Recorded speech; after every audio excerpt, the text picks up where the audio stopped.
सभी साथियों का हार्दिक स्वागत और अभिवादन करता हूँ। एमए प्रथम सेमेस्टर में यशोधरा हम लोग पढ़ रहे हैं। शनिवार के दिन पिछली कक्षा में हम लोग यशोधरा के जिस हिस्से पर बातचीत कर रहे थे उस क्रम में हमने बताया कि किस प्रकार सिद्धार्थ सांसारिक गतिविधियों से सिद्धार्थ का मन कैसे उचट जाता है और कैसे वो इस सांसारिक चक्र से मुक्त होना चाहते हैं। उसकी जो मनोभूमि है, माने कि गौतम बुद्ध के महाभिनिष्क्रमण के पूर्व की जो मनोभूमि है, उससे संबंधित यशोधरा के अंशों को हम लोग पढ़ रहे थे। जिस क्रम में मैंने बताया था कि जब घूम रहा है कैसा चक्र जैसी कविता कृष्णगुप्त लिख रहे हैं, तो वहाँ जो चक्र है वो अगर हम उस चक्र का अर्थ बौद्ध दर्शन के हिसाब से लें तो बुद्ध ने जो 4 आर्य सत्य बताए, उन 4 आर्य सत्यों में से जो दूसरा माने दुख और दुख का जो कारण है, दूसरा वाला आर्य सत्य, दुख के कारण के तौर पर उन्होंने प्रतीत समुत्पादवाद नाम के सिद्धांत की स्थापना की थी। और प्रतीत समुत्पादवाद का मतलब होता है, प्रतीत का मतलब होता है कि जो कुछ भी उपस्थित है, जो कुछ भी उपस्थित है उसके होने के नाते जो उत्पन्न हो जाए, जिसकी उत्पत्ति होती है, यानी कि जो ओरिजिनेट हो जाता है, उसको समुत्पाद कहते हैं। तो किसी चीज़ की उपस्थिति से जब कोई दूसरी चीज़ बनती है, यानी कारण के होने से जब कार्य का होना पाया जाता है, तो ये प्रतीत समुत्पादवाद है। और मैंने जो है आपके ग्रुप में व्यवस्थित ढंग से प्रतीत समुत्पादवाद के बारे में लिख करके भेज दिया है। आप उसको पढ़ेंगे तो आपको पता चल जाएगा कि अविद्या को बौद्ध दर्शन समस्त 12 कारणों की श्रृंखला उन्होंने दी है। अविद्या की वजह से संस्कार पैदा होता है, संस्कार की वजह से माने पूरा का पूरा जो दुख का कारण है वह है अविद्या। और अविद्या का मतलब होता है ज्ञान का अभाव, माने हम किसी दूसरी वस्तु को दूसरी वस्तु समझते हैं, जो अवास्तविक है उसको वास्तविक समझते हैं, यानी कि वस्तुओं के यथार्थ ज्ञान का ना होना ही अविद्या है। तो अविद्या से संस्कार पैदा होता है, संस्कार से विज्ञान पैदा होता है, विज्ञान से नाम रूप पैदा होता है, नाम रूप से खड़ायतन पैदा होता है, खड़ायतन स्पर्श को पैदा करता है, स्पर्श वेदना को पैदा करता है, वेदना तृष्णा को पैदा करती है, तृष्णा उपादान को पैदा करता है, उपादान भव को पैदा करता है, भव जाति को पैदा करती है और जाति जरा मरण ले आती है। यानी कि जरा मरण का मतलब दुख के जितने भी स्वरूप हो सकते हैं, जितने प्रकार हो सकते हैं, ऑल आर कॉल्ड जरा मरण, जिसको अंग्रेजी में सफरिंग कहा गया है। ये पूरी सूची मैंने आपको भेज दी है। मैं समझता हूँ आप उसको देख लेंगे, पढ़ लेंगे, समझ भी जाएंगे। नहीं समझ पाएंगे तो मैं फिर उस पर बातचीत करूँगा। बहरहाल तो जो हिस्सा हम लोग पढ़ रहे थे उसमें मैं समझता हूँ कि वो कविता कुछ इस तरह हम लोग पढ़ रहे थे कि घूम रहा है कैसा चक्र, बाहर से क्या जोड़ूं जाड़ूं, मैं अपना ही पल्ला झाड़ूं, तब है जब वे दांत उखाड़ूं, रह भव सागर नक्र, घूम रहा है कैसा चक्र। अब देखिए, जो भव सागर शब्द का प्रयोग करते हैं, मैंने आपको बताया कि बौद्ध दर्शन में टेंडेंसी टू बी बॉर्न माने जन्म लेने की जो प्रवृत्ति है, जीव के अंदर जो जन्म ग्रहण करने की प्रवृत्ति है, टेंडेंसी टू बी बॉर्न, उसको भव कहा जाता है, भव। और भव सागर का मतलब ये है कि ये जो जन्म बार बार जन्म मरण का जो चक्र है उसके लिए ये शब्द आता है। बाहर से क्या जोड़ूं जाड़ूं, मैं अपना ही पल्ला झाड़ूं, तब है जब वे दांत उखाड़ूं, रह भव सागर नक्र। कहते हैं कि अगर हमें इस जन्म मरण के चक्र से और जरा मरण के चक्र से, दुख के चक्र से मुक्त होना है, तो हमें इस भवसागर के नरक में रहकर ही इसका कोई निराकरण, हमें इसका कोई उपाय, निराकरण का उपाय खोजना पड़ेगा। ये कविता कह रही है। इसके अलावा दूसरा जो छंद है इसमें कि देखी मैंने आज जरा, हो जावेगी क्या ऐसी ही मेरी यशोधरा। अब देखें, जरा का मतलब तो ऐसे होता है बुढ़ाई, तो जरा मरण शब्द का प्रयोग बौद्ध दर्शन करता है। और हालांकि जरा मरण का मतलब माने बुढ़ापा और मरण मतलब मृत्यु, लेकिन जरा मरण शब्द का प्रयोग बौद्ध दर्शन में दरअसल जितने भी माने all the types of suffering के लिए आता है। जितने भी तरह के दुख हो सकते हैं सबके लिए, माने जैसे जो है निराशा है, डिप्रेशन है और रोग शोक है, ये सब कुछ सारे तरह के दुख जो है जरा मरण के अंतर्गत आते हैं। हालांकि जरा शब्द का जो शाब्दिक अर्थ है वो है बुढ़ापा। देखी मैंने आज जरा, बुद्ध ने वो देखा कहीं जो है किसी बूढ़े आदमी को देखा, हो जावेगी क्या ऐसी ही मेरी यशोधरा। तब वो याद करते हैं कि जो मेरी सुंदर रूपवती यशोधरा पत्नी हैं, क्या वे भी उसी तरह बूढ़ी हो जाएंगी, उनके चमड़े ढीले हो जाएंगे और त्वचा जो है शिथिल पड़ जाएगी, झुर्रियाँ पड़ जाएंगी चेहरे पर, तो उनका जो रूप लावण्य है वो नष्ट हो जाएगा, ये वो सोचते हैं। हाय मिलेगा मिट्टी में यह वर्ण स्वर्ण खरा, तो क्या यह सोने जैसा जो रंग है मेरी पत्नी का यानी यशोधरा का, क्या वह भी मिट्टी में मिल जाएगा। सूख जाएगा मेरा उपवन जो है हरा भरा, अर्थात जो आज जिस उपवन में मैं बैठा हूँ, यानी कि जिस जीवन रूपी खुशहाली के उपवन में मैं बैठा हूँ, जहाँ एक सुंदर पत्नी है, राजपाट है, भोग विलास है, क्या वो सारा कुछ सूख जाएगा। 100 रोग खड़े हों सम्मुख पशुजों बंधा परा, क्या ऐसा आएगा कि जब हम बूढ़े होंगे तो 100 रोग माने तमाम तरह के रोग हमारे सम्मुख खड़े होंगे, और जैसे पशु को हम बांध कर रखते हैं वैसे हम रोगों में बंध जाएंगे। धिक्कार है जो मेरे रहते मेरा चेतन जाए जरा।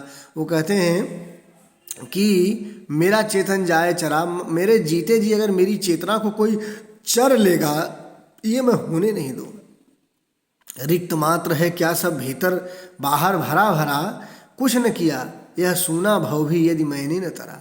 तो एक संकल्प की मानसिकता में यहाँ पर बुद्ध हैं, सिद्धार्थ हैं कि अगर मैं हूँ और मेरे होने का तभी कोई अर्थ है जब मैं इस सूने संसार को कुछ न कुछ दे कर जाऊँ और इसको भीतर से भर कर जाऊँ, और इस तरह की जो संसार के सामने, जीव के सामने मजबूरियाँ पैदा हो जाती हैं, रोग शोक और बुढ़ापे की, जिसमें वो अपने सुंदर से जीवन को जो है खो बैठता है, तो उस जीवन के उस दुख दाह से मुक्ति की जो कोशिश के लिए तैयारी है, एक मानसिक तैयारी, एक संकल्पबद्धता है, वह यहाँ पर गौतम बुद्ध के यहाँ देखने को मिलती है।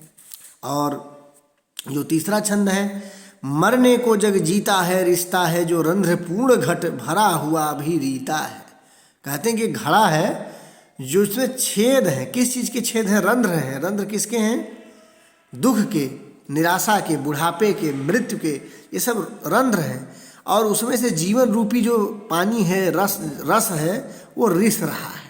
मरने को जग जीता है, रिश्ता है जो रंध्र पूर्ण घट भरा हुआ भी रीता। यद्यपि जीवन भरा हुआ सा लगता है, सुख से, समृद्धि से, यौवन से, इन सारी चीज़ों से, लेकिन असल में दुख, शोक, रोग, मृत्यु, बुढ़ापा वगैरह के जो रंध्र हैं, उन रंध्रों से जीवन रूपी रस रिस रहा है लगातार। और मरने को ये संसार जी तो रहा है, लेकिन वो मरने के लिए जी रहा है, वो इंतज़ार कर रहा है अपनी मृत्यु का। अर्थात हमें इस डर और इस आसन्न स्थिति से भय मुक्ति का कोई रास्ता ढूंढना चाहिए। यह गौतम बुद्ध का जो है कहना है कविता में, यशोधरा में। यह भी पता नहीं कब किसका समय कहाँ आ बीता है, विष का ही परिणाम निकलता कोई रस क्या पीता है। और कविता बड़ी ही अभिधापरक है। यह भी पता नहीं कब किसका समय कहाँ आ बीता है। जैसे लोग कहते हैं कि कब किसकी कहाँ आ जाए, यानी एक्सीडेंट हो जाए, कैंसर हो जाए, कोई और कोरोना हो जाए, कब किसको कुछ पता नहीं। विष का ही परिणाम निकलता कोई रस क्या पीता है। कहते हैं कि इस जीवन रूपी जीवन के जो दुख दर्द हैं वो विष की तरह हैं। वो दरअसल हमारे जीवन को दुखमय बना रखा है और छायावाद में तो जयशंकर प्रसाद ने कहा है कि ये जीवन दुखमय है, और दरअसल महादेवी जी ने तो यहाँ तक कहा कि दुख में से सुख निचोड़ लेना जीवन की कला है। यानी कि जीवन तो दुखमय है ही, उसमें से सुख कैसे आप निचोड़ते हैं उसको जो है कवि ने यहाँ पर दर्ज करने की कोशिश की है। मैं आपको बताऊं कि द्विवेदी युग से लेकर छायावाद तक का जो पूरा दौर है, वहाँ तक बौद्ध दर्शन का प्रभाव आप साफ तौर पर देख सकते हैं। और बौद्ध दर्शन दरअसल महादेवी वर्मा के काव्य में तो पूरा प्रभाव है बौद्ध दर्शन का।